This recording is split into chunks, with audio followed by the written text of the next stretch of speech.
琪琪，你兩間餐廳日日都排晒長龍，咁你真係搵好多錢啦！你每個月收入而家有幾多？我2個月一同3個月到啊！今日琪琪約咗我嚟到呢間銅鑼灣意大利餐廳食飯，知道呢間餐廳好多年前原來個大廚已經攞咗2星米芝蓮，好專心做意大利菜嘅一個大廚。本來今晚同琪琪食飯都係諗住拍下啲對談俾大家笑下，點知啲嘢食一道一道咁上嚟，全部都超級好食，所以我決定應承大家之後拍一個正式嘅 food review 俾大家睇下。米芝蓮大廚在陣，但係呢度嘅收費平均每人都係300零400蚊，仲要用一啲好高級嘅外國食材，性價比直頭係離地啊。OK， 你做 foodie 咧，搵唔搵到食夠唔夠錢供樓啊？睇下你層樓有幾大啊！如果一間劏房都應該得嘅。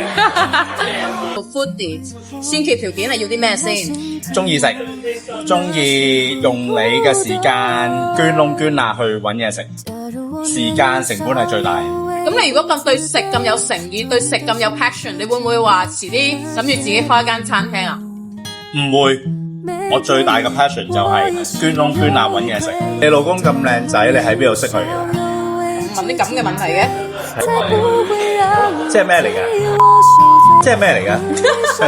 依間餐廳除咗性價比高之外，俾我最大感覺就係佢嘅做意粉嘅功力好紮實，而且亦都有創意喺入邊。又係一間可以短期內挑戰米芝蓮嘅意大利餐廳。試咗佢哋幾個 pasta， 全部都好 al dente， 而且用嘅汁係剛剛好掛喺啲意大利粉度。最後2個甜品簡直係驚豔到我。暫時喺銅鑼灣呢間意大利菜嘅性價比，應該又係一間滿分嘅意大利餐廳。希望大家鍾意我分享介紹。拜拜。